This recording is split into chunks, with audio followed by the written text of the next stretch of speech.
Well, hello and welcome to Film Thoughts. I am your host, Nathanael Molnár, and this is a new live podcast here on the Movie Paradise that I am trying out. This is episode 1 of Film Thoughts, and this is movie expectation versus anticipation. So, if you follow this channel for any period of time, you'll know that I haven't been uploading in the last couple months. And that is because I have been working on my short film, which I made a video about and put up on the channel. I believe it's the last video I made prior to this live stream. So if you have any interest in that, you can check out that video and find out more about that short film. But that's why I've been away. But this is not about my short film. No, this is about Film Thoughts. So what is Film Thoughts? Film Thoughts is a new live podcast that I'm trying out where I take a different issue in the world of film and I just do a podcast and I talk about it and I have different thoughts and opinions on it. And then I have a little segment at the end, since it is a live stream, to take live questions from people, answer some questions, and if you have a topic that you think would be really good for an episode of Film Thoughts, leave it in the comments section below or even write it into the live chat, and I'll be sure to touch upon it in the next few installments because I am definitely interested in doing more of these. So, without further ado, let's get into Film Thoughts and let's break down movie expectation versus anticipation. So something I've found with a lot of these big release films, you have like Marvel movies, DC movies, Star Wars movies, all of these different movies when they're coming out, they're made, these films, these blockbusters are tailor-made to be movies that get us hyped and talking and speculating about these films. And when especially you have these big blockbusters, a lot of which are based upon source material, the people who are looking forward to these movies, they get in their heads, and we're all guilty of this. I'm guilty of this, you're guilty of this, we're all guilty of this in some form of another. All these viewers get in their heads what a movie should be, especially when we have like a year and a half leading up to a big anticipated movie. Let's take Avengers Endgame, or Infinity War, any of them really, as an example.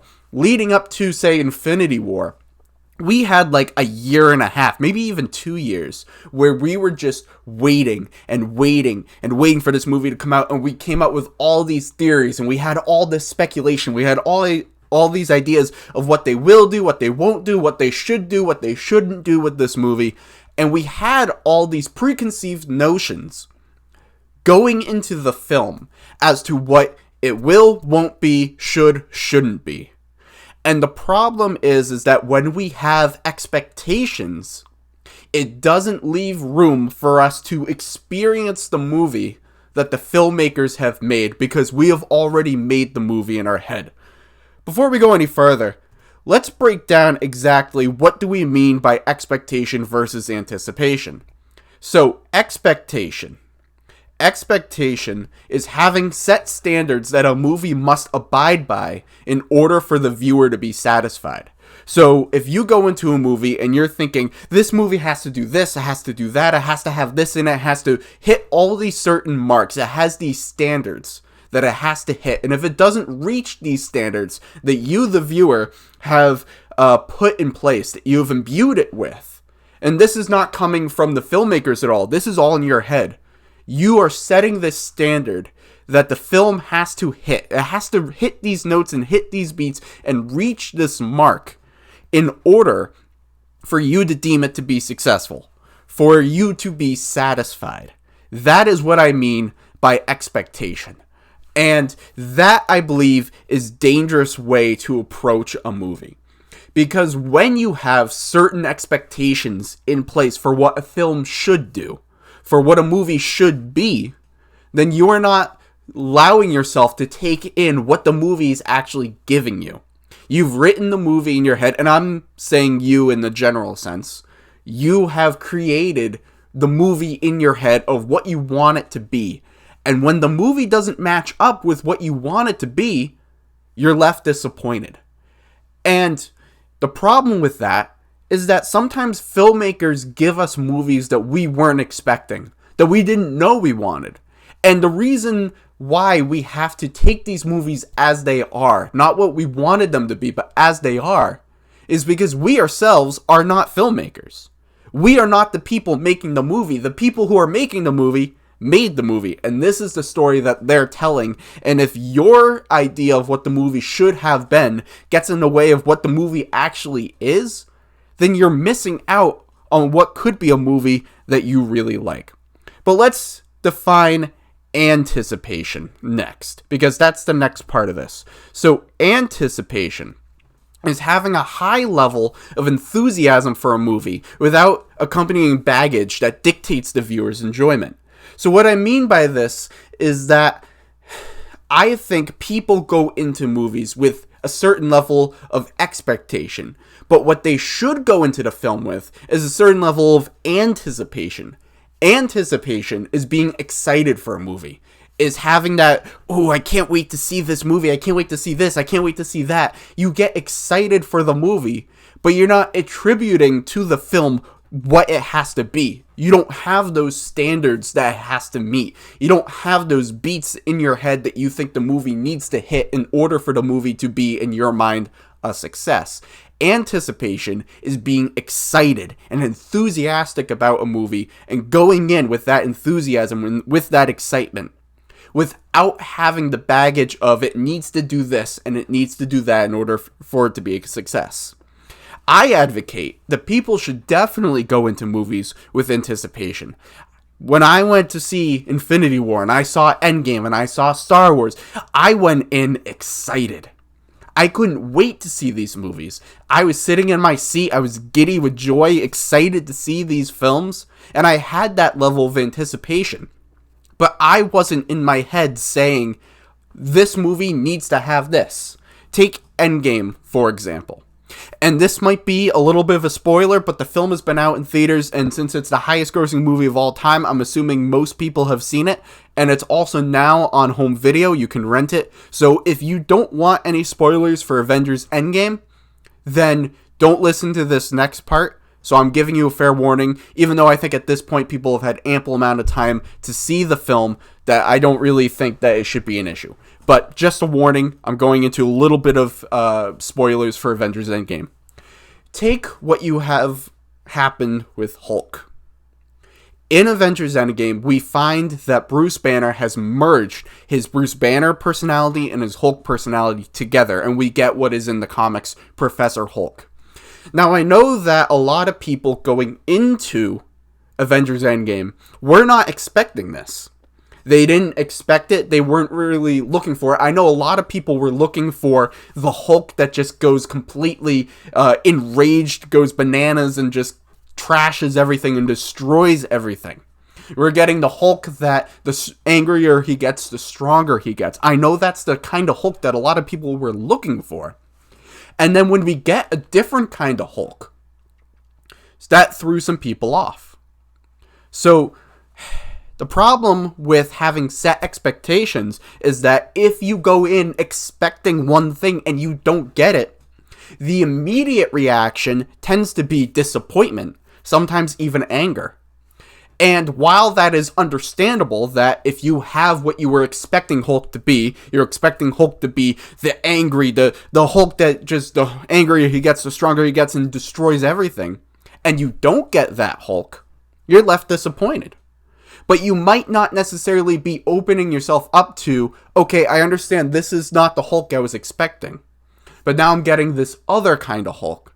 And take that Hulk on its own merits, get rid of all the baggage of what you were expecting Hulk to be, and take the Hulk as it is presented to you in the film. When you have that happen, and you just have your anticipation, and you don't have the baggage, and you don't have the expectation, and you just take Hulk for what it is in the film, maybe you will still be disappointed. But at least that disappointment won't be attributed to a certain level of expectation that you're putting on the film that was frankly unwarranted. Because the filmmakers cannot hold themselves to every single person's individual expectations of what the film should be. They can't. They just can't. Because everybody is going to want something different from the film. A filmmaker's only responsibility is to make the film tell the story that they want to tell. That is the only obligation that they have. Now, if that story that they have, that vision that they have, that they're trying to tell, if that is in line with what most people want from that film, from that property, from that project, that's great. And a good filmmaker, a good writer, a good director will have a sense of what people want and fine-tune their story to be in line with that.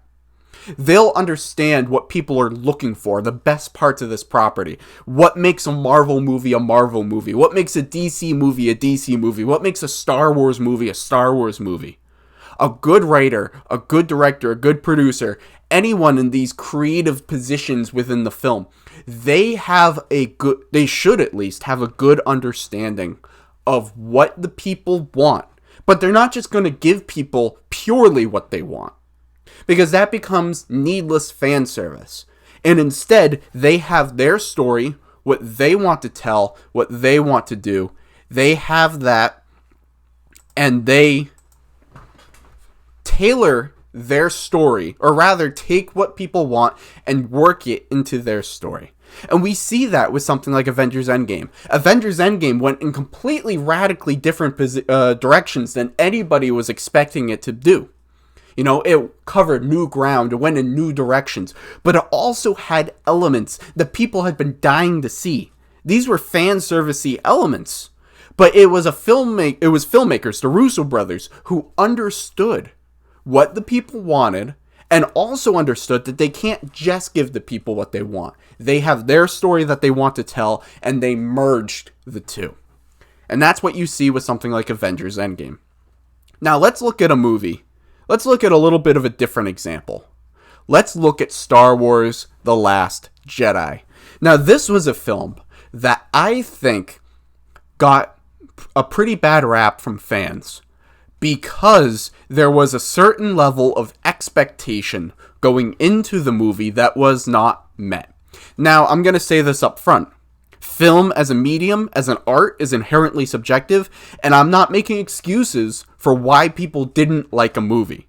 I'm just saying that I think some people, when they saw this movie, had a certain level of expectation of what the film should have been, what the film should have done, and because they were beholden to those expectations, they were not as receptive to the new direction that the film went in. Now, someone didn't have that expectation, and they just went in with the level of anticipation, they might have had the same reaction to the film.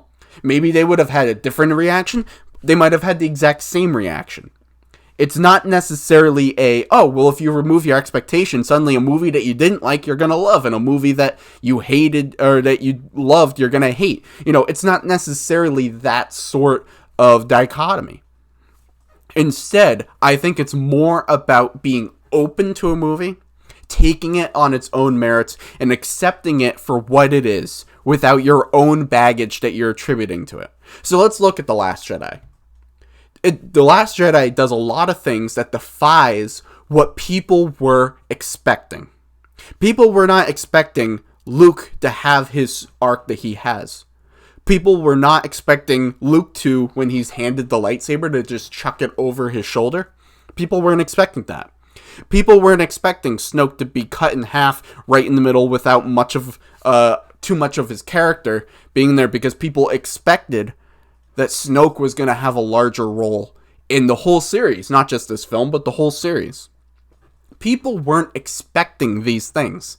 And so when it happens, people have their expectations of, this is who Luke is, this is what Luke is going to do in this movie, he's going to get his lightsaber, he's going to be a badass, he's going to do this, he's going to do that. They have their expectations of what Snoke is going to be. Snoke is the new emperor, he's going to do this, he's going to do that. And then when Rian Johnson does something that defies what the expectations were, goes in a new direction, and does something different, when he does that, because people had expectations, they were not necessarily receptive to the new direction it went in. And again, this is not an excuse for why people didn't like a movie. I certainly have problems with The Last Jedi. I don't think it's a perfect movie by any means. I generally enjoyed the movie, but I don't necessarily think it's great per se. And I'm not making excuses for why people didn't like a movie. And again, even if they went in without expectations, that does not mean that these people would necessarily like the movie then. They might still hate it if they do in fact hate it.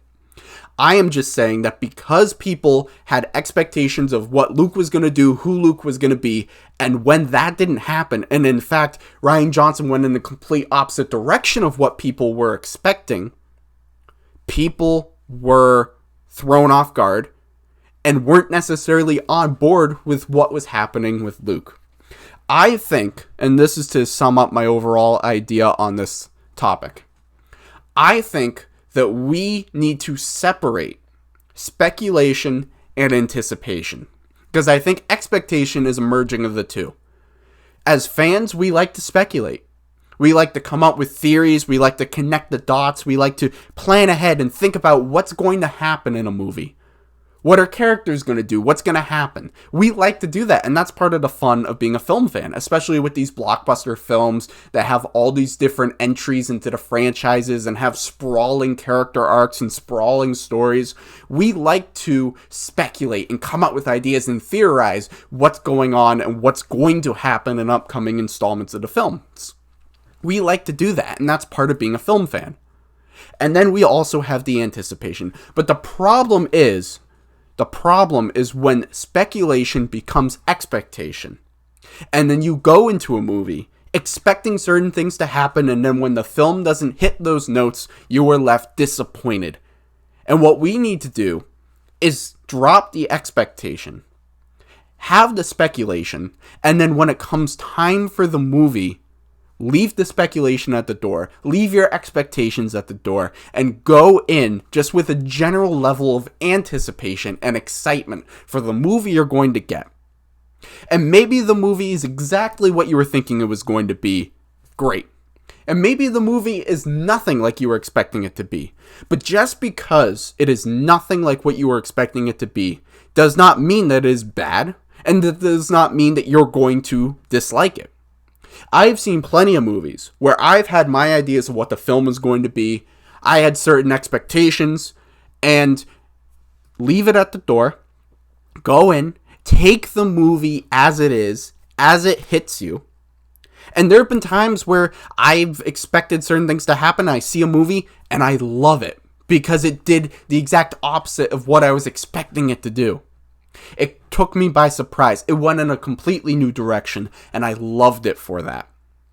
We, as movie fans, need to just leave our expectations at the door, have a general level of anticipation, and go into a movie and take the film as it is, take the story, take everything that the filmmakers are giving us then and there, without the baggage, without attributing certain standards that it has to meet, and just take the movie as it is.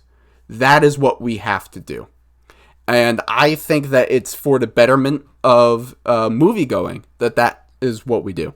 So anyways, those are my thoughts on movie expectation versus anticipation. Just to clarify things, I'm going to real quick recap expectation and anticipation. So expectation is having set standards that a movie must abide by in order for the viewer to be satisfied.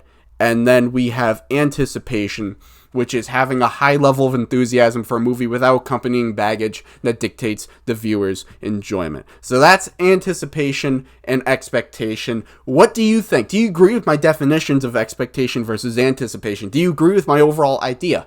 Film is inherently subjective, so even some of these ideas that I'm putting out to and talking about as if they are objective, they are inherently subjective.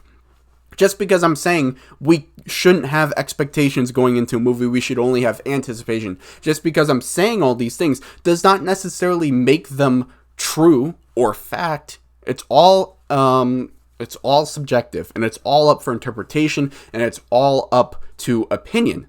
So I'm curious, do you agree with me or do you disagree with me? And if you do disagree and you do think we should go into films with a certain level of expectation as opposed to anticipation, I'm curious to know why. So go in the comment section and let me know your thoughts. And it doesn't seem like we have any viewer questions today.